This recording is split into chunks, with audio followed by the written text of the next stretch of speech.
Essa semana a novela tá pegando fogo noveleiros. É barraco, reviravolta e emoção do começo ao fim. Então já se ajeita aí, deixa o like, se inscreve no canal e vem comigo conferir tudinho no resumão da semana. Preparados? Então vamos nessa!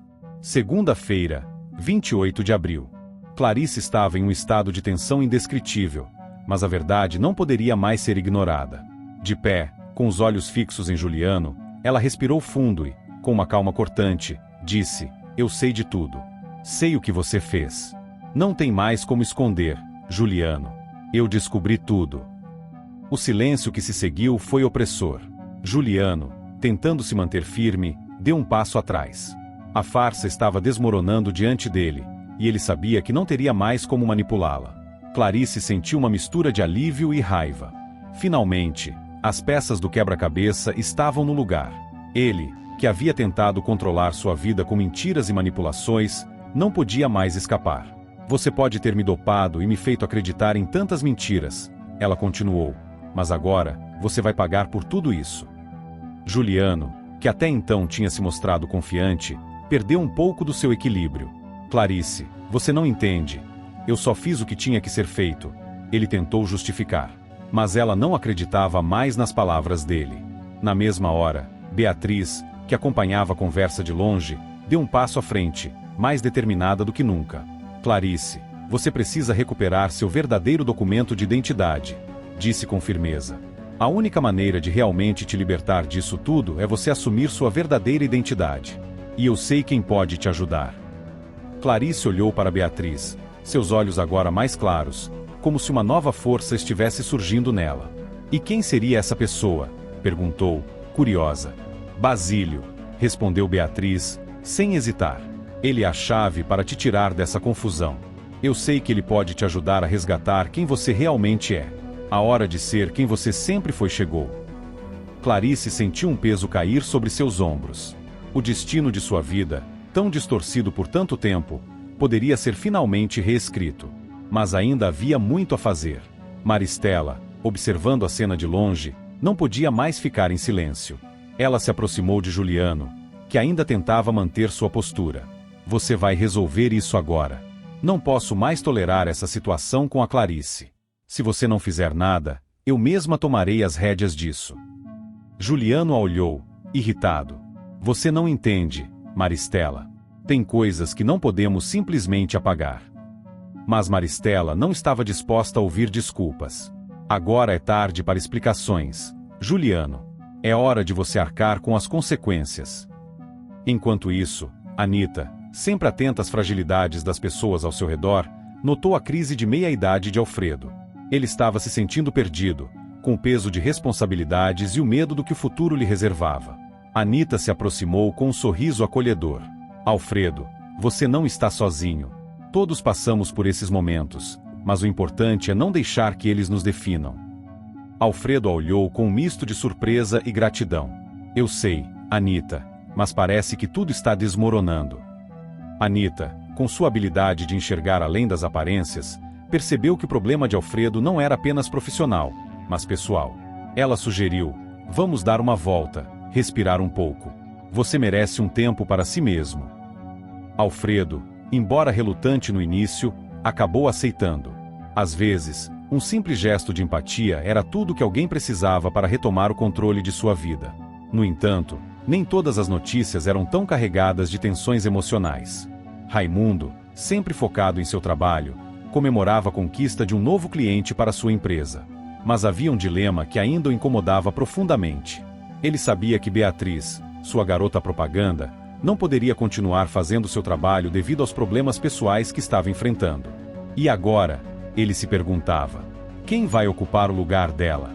Quem mais tem o carisma necessário para representar nossa marca? Por mais que fosse uma boa notícia, a dúvida sobre o futuro de sua empresa pairava sobre Raimundo. Ele sabia que precisaria tomar decisões difíceis, e rapidamente. Enquanto isso, no clube, Topete teve um encontro tenso com Rodolfo. Ele sabia que precisava recuperar os itens que Guto havia perdido, a carta e a lambreta.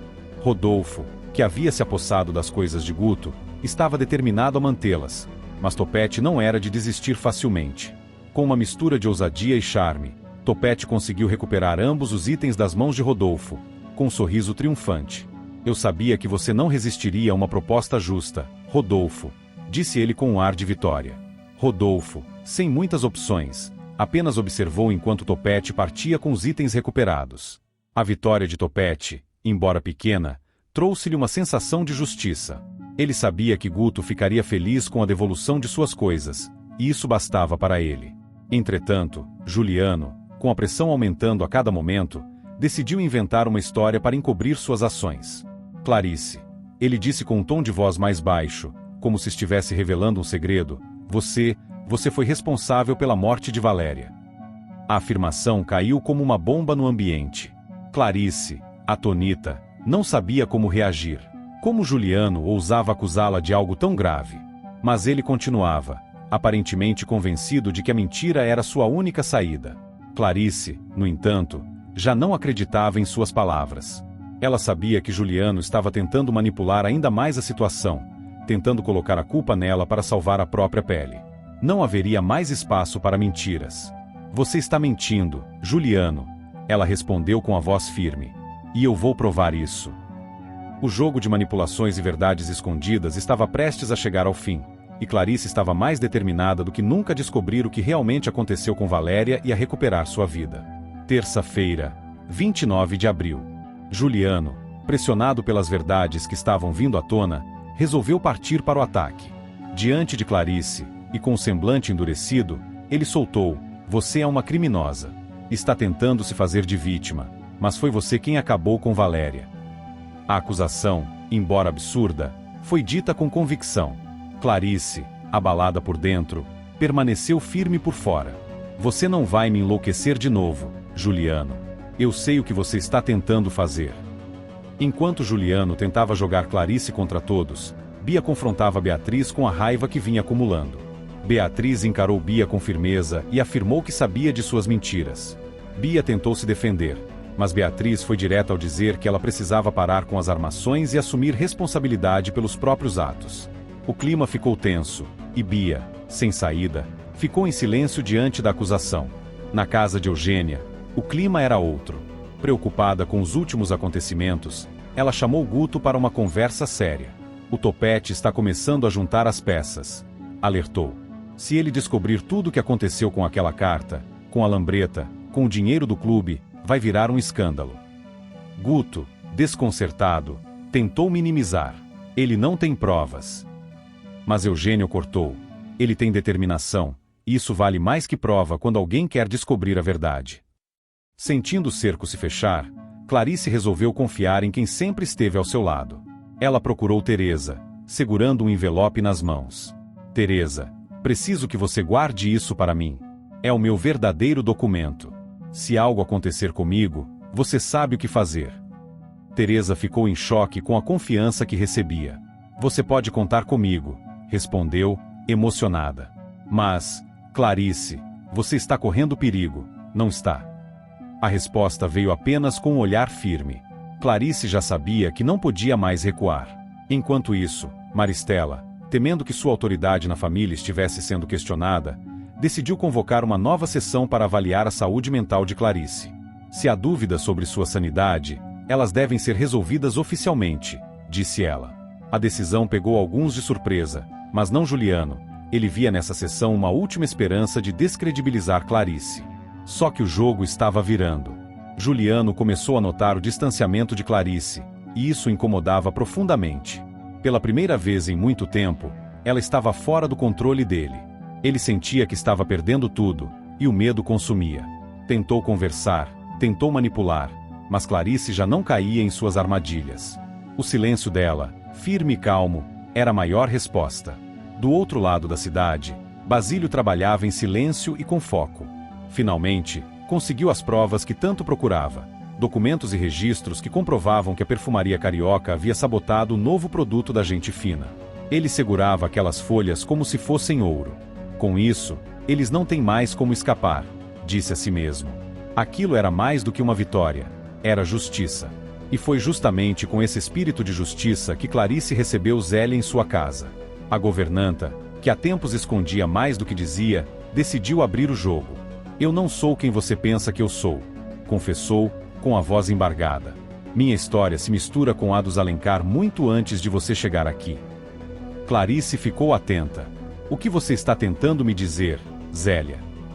E então, com a coragem de quem já não podia mais carregar o peso do silêncio, Zélia contou tudo. Sua origem, sua relação com os Alencar, e como acabou envolvida em mentiras e encobrimentos. Clarice ouviu tudo, com o coração apertado.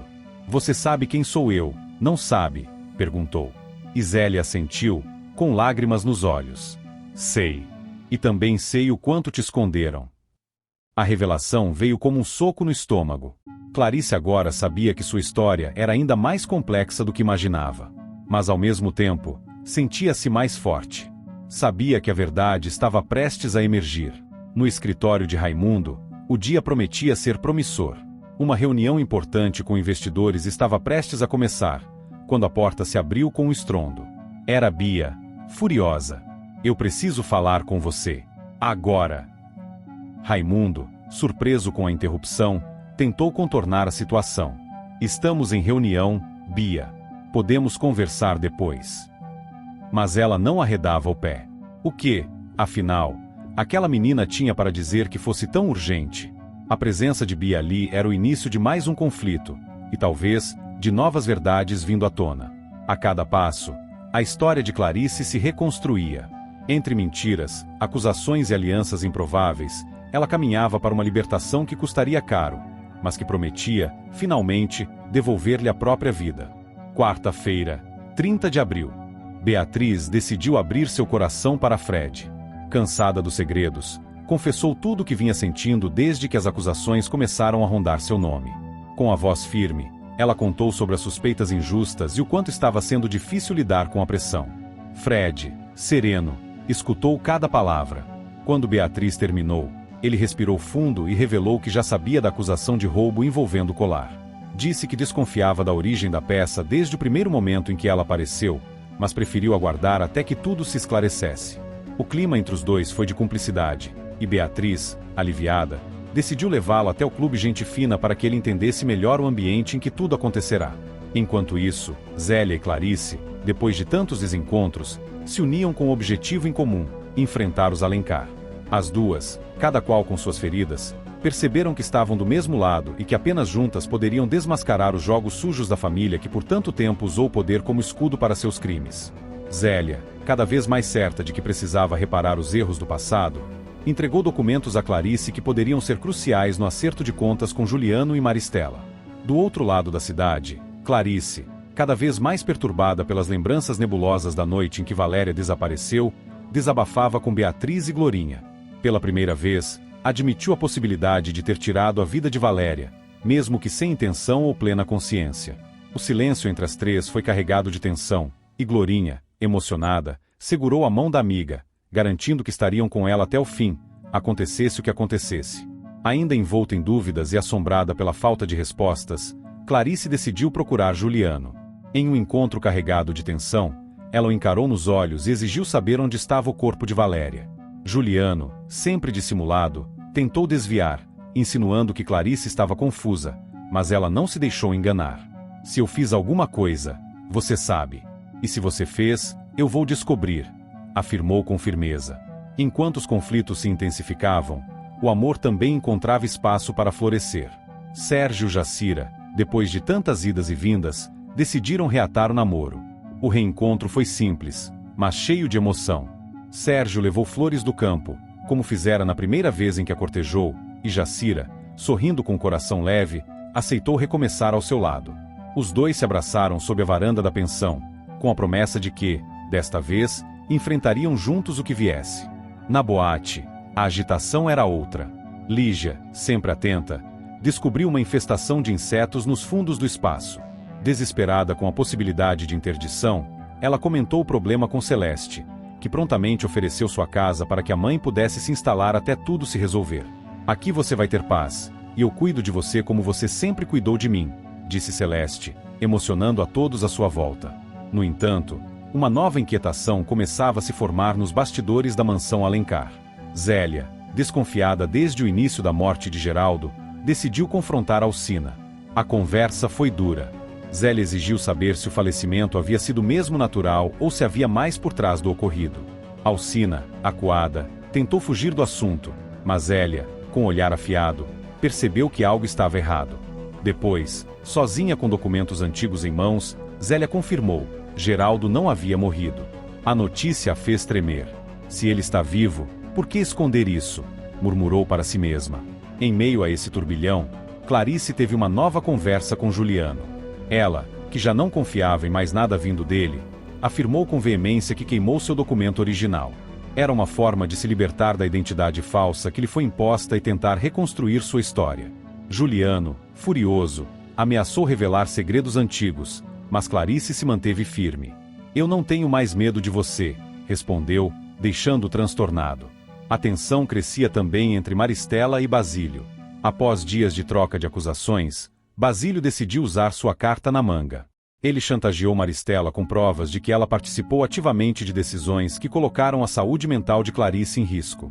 Mostrou documentos, laudos assinados e até cartas escondidas. Ou você desiste de tudo que está tentando contra Clarice, ou eu coloco isso nas mãos da imprensa, ameaçou.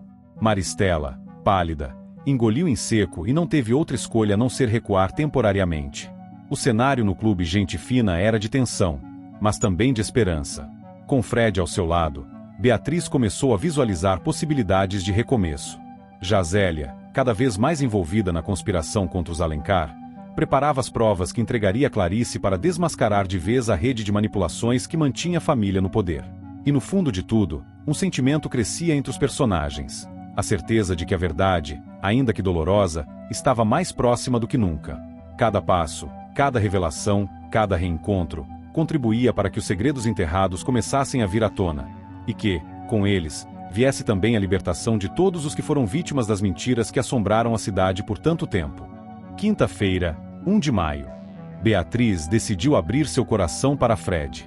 Cansada dos segredos, confessou tudo o que vinha sentindo desde que as acusações começaram a rondar seu nome. Com a voz firme, ela contou sobre as suspeitas injustas e o quanto estava sendo difícil lidar com a pressão. Fred, sereno, escutou cada palavra. Quando Beatriz terminou, ele respirou fundo e revelou que já sabia da acusação de roubo envolvendo o colar. Disse que desconfiava da origem da peça desde o primeiro momento em que ela apareceu, mas preferiu aguardar até que tudo se esclarecesse. O clima entre os dois foi de cumplicidade, e Beatriz, aliviada, decidiu levá-lo até o clube Gente Fina para que ele entendesse melhor o ambiente em que tudo acontecerá. Enquanto isso, Zélia e Clarice, depois de tantos desencontros, se uniam com um objetivo em comum: enfrentar os Alencar. As duas, cada qual com suas feridas, perceberam que estavam do mesmo lado e que apenas juntas poderiam desmascarar os jogos sujos da família que por tanto tempo usou o poder como escudo para seus crimes. Zélia, cada vez mais certa de que precisava reparar os erros do passado, entregou documentos a Clarice que poderiam ser cruciais no acerto de contas com Juliano e Maristela. Do outro lado da cidade, Clarice, cada vez mais perturbada pelas lembranças nebulosas da noite em que Valéria desapareceu, desabafava com Beatriz e Glorinha. Pela primeira vez, admitiu a possibilidade de ter tirado a vida de Valéria, mesmo que sem intenção ou plena consciência. O silêncio entre as três foi carregado de tensão, e Glorinha, emocionada, segurou a mão da amiga, garantindo que estariam com ela até o fim, acontecesse o que acontecesse. Ainda envolta em dúvidas e assombrada pela falta de respostas, Clarice decidiu procurar Juliano. Em um encontro carregado de tensão, ela o encarou nos olhos e exigiu saber onde estava o corpo de Valéria. Juliano, sempre dissimulado, tentou desviar, insinuando que Clarice estava confusa, mas ela não se deixou enganar. Se eu fiz alguma coisa, você sabe. E se você fez, eu vou descobrir, afirmou com firmeza. Enquanto os conflitos se intensificavam, o amor também encontrava espaço para florescer. Sérgio e Jacira, depois de tantas idas e vindas, decidiram reatar o namoro. O reencontro foi simples, mas cheio de emoção. Sérgio levou flores do campo, como fizera na primeira vez em que a cortejou, e Jacira, sorrindo com o coração leve, aceitou recomeçar ao seu lado. Os dois se abraçaram sob a varanda da pensão, com a promessa de que, desta vez, enfrentariam juntos o que viesse. Na boate, a agitação era outra. Lígia, sempre atenta, descobriu uma infestação de insetos nos fundos do espaço. Desesperada com a possibilidade de interdição, ela comentou o problema com Celeste, que prontamente ofereceu sua casa para que a mãe pudesse se instalar até tudo se resolver. Aqui você vai ter paz, e eu cuido de você como você sempre cuidou de mim, disse Celeste, emocionando a todos à sua volta. No entanto, uma nova inquietação começava a se formar nos bastidores da mansão Alencar. Zélia, desconfiada desde o início da morte de Geraldo, decidiu confrontar Alcina. A conversa foi dura. Zélia exigiu saber se o falecimento havia sido mesmo natural ou se havia mais por trás do ocorrido. Alcina, acuada, tentou fugir do assunto, mas Zélia, com o olhar afiado, percebeu que algo estava errado. Depois, sozinha com documentos antigos em mãos, Zélia confirmou: Geraldo não havia morrido. A notícia a fez tremer. Se ele está vivo, por que esconder isso? Murmurou para si mesma. Em meio a esse turbilhão, Clarice teve uma nova conversa com Juliano. Ela, que já não confiava em mais nada vindo dele, afirmou com veemência que queimou seu documento original. Era uma forma de se libertar da identidade falsa que lhe foi imposta e tentar reconstruir sua história. Juliano, furioso, ameaçou revelar segredos antigos, mas Clarice se manteve firme. Eu não tenho mais medo de você, respondeu, deixando-o transtornado. A tensão crescia também entre Maristela e Basílio. Após dias de troca de acusações, Basílio decidiu usar sua carta na manga. Ele chantageou Maristela com provas de que ela participou ativamente de decisões que colocaram a saúde mental de Clarice em risco. Mostrou documentos, laudos assinados e até cartas escondidas. Ou você desiste de tudo que está tentando contra Clarice, ou eu coloco isso nas mãos da imprensa, ameaçou. Maristela, pálida, engoliu em seco e não teve outra escolha a não ser recuar temporariamente. O cenário no clube Gente Fina era de tensão, mas também de esperança. Com Fred ao seu lado, Beatriz começou a visualizar possibilidades de recomeço. Já Zélia, cada vez mais envolvida na conspiração contra os Alencar, preparava as provas que entregaria a Clarice para desmascarar de vez a rede de manipulações que mantinha a família no poder. E no fundo de tudo, um sentimento crescia entre os personagens. A certeza de que a verdade, ainda que dolorosa, estava mais próxima do que nunca. Cada passo, cada revelação, cada reencontro, contribuía para que os segredos enterrados começassem a vir à tona, e que, com eles, viesse também a libertação de todos os que foram vítimas das mentiras que assombraram a cidade por tanto tempo. Sexta-feira, 2 de maio. Beto estava decidido. Queria se casar com Beatriz a qualquer custo. Desde o dia em que a viu pela primeira vez no clube Gente Fina, jurou para si mesmo que ela seria sua esposa. E agora, com a campanha publicitária ganhando força, ele acreditava que era o momento certo para dar o próximo passo. Beatriz, no entanto, não parecia tão empolgada quanto ele. A gente nem se conhece de verdade, Beto, ela ponderou. Mas ele insistiu, sonhador, a gente pode se conhecer no altar. A resposta dela foi um olhar desconfiado seguido de um silêncio incômodo. Sem saber o que fazer, Beto procurou Ulisses para desabafar. Eu juro que tentei, mas ela não tá na mesma vibe que eu, cara, disse, cabisbaixo. Ulisses, sempre direto, respondeu, talvez porque você esteja pedindo casamento como quem pede um favor no caixa do supermercado. Mesmo com a brincadeira, o conselho foi ouvido. Beto percebeu que precisava repensar tudo antes de dar novos passos. Enquanto isso, a tensão entre Maristela e Zélia atingia novos níveis.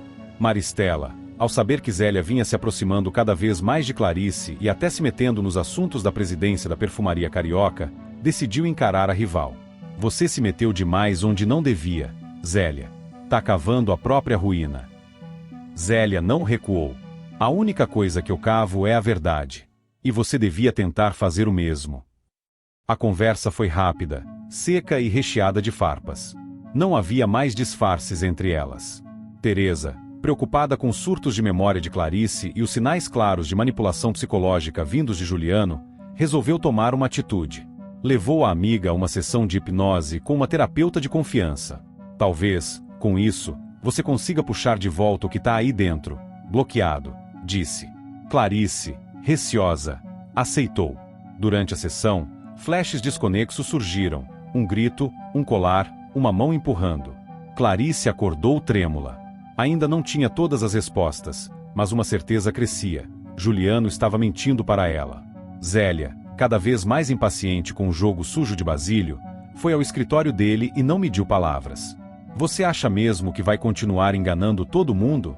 Pois saiba que seu reinado de mentiras está por um fio. Basílio tentou manter a pose, mas a tensão era evidente. Zélia não estava mais para ameaças veladas. Agora ela queria justiça, e ia fazer barulho até conseguir. Fred, no meio da confusão, continuava com foco total na campanha de sua marca. Após ver as fotos de Beto feitas no Gente Fina, deu sua aprovação imediata. Essas fotos estão incríveis. Ele tem presença, e o clube deu o tom perfeito. Ao saber da novidade, Beto se animou e tomou uma decisão. Procurou Raimundo, que vinha sendo seu conselheiro informal, e pediu apoio. Tô pensando em tomar um novo rumo. Preciso que você me diga se tô viajando ou não. Raimundo, sempre honesto, apenas disse: se for pra ser, vai ser. Só não tenta forçar ninguém a te acompanhar. Em meio a tantas reviravoltas, o Clube Gente Fina ganhava novos ares com a estreia do programa de rádio de Anitta e Jacira. Com uma pegada divertida, leve e cheia de dicas do cotidiano, a dupla logo conquistou os ouvintes. Se o seu marido chega em casa e não lava nem o próprio copo, manda esse áudio para ele agora, disse Anitta em um dos primeiros quadros. As mensagens explodiram. Jacira complementou com bom humor: e se ele ficar bravo, você manda outro áudio. A fila anda, meu querido. O programa prometia sucesso. Mas nada se comparou à bomba que explodiu entre Maristela e Clarice. A empresária descobriu que foi Arlete, e não um estilista renomado, quem costurou o vestido de noiva de Bia. E mais, a ideia partiu de Clarice. Furiosa, Maristela foi até ela e ameaçou sem meias palavras. Você cruzou um limite, Clarice. O casamento da minha filha não é palco para você bancar a rebelde. Clarice, firme, respondeu: a sua filha merece verdade, não fachada. E Arlete colocou amor em cada ponto daquele vestido. Mais do que muita gente aí fez na vida inteira. Pouco depois, o impacto do confronto pareceu repercutir de forma definitiva. Beto, talvez influenciado por tudo o que vinha acontecendo, ou simplesmente por ter escutado o próprio coração pela primeira vez em dias, tomou uma atitude inesperada: desfez o noivado com Bia. Em uma conversa sincera, disse: a gente estava tentando viver um sonho que nunca foi nosso. Eu gosto de você, mas não dá para forçar um final feliz que não existe. Bia, chocada, tentou entender, mas, no fundo, já sabia. E então, quando o dia parecia já ter sido movimentado bastante, Zélia deu de cara com algo que tirou seu chão. Encontrou Geraldo. Vivo. Confuso, mais magro, com o olhar perdido, mas definitivamente vivo. O reencontro aconteceu numa antiga pensão na Zona Norte, após dias de buscas. Geraldo, ela perguntou, sem acreditar. Ele olhou, com dificuldade, e respondeu: você é a Zélia. Lágrimas desceram no rosto dela. Aquele momento mudaria tudo. Zélia sabia que a partir dali, segredos guardados a 7 chaves finalmente teriam que vir à tona.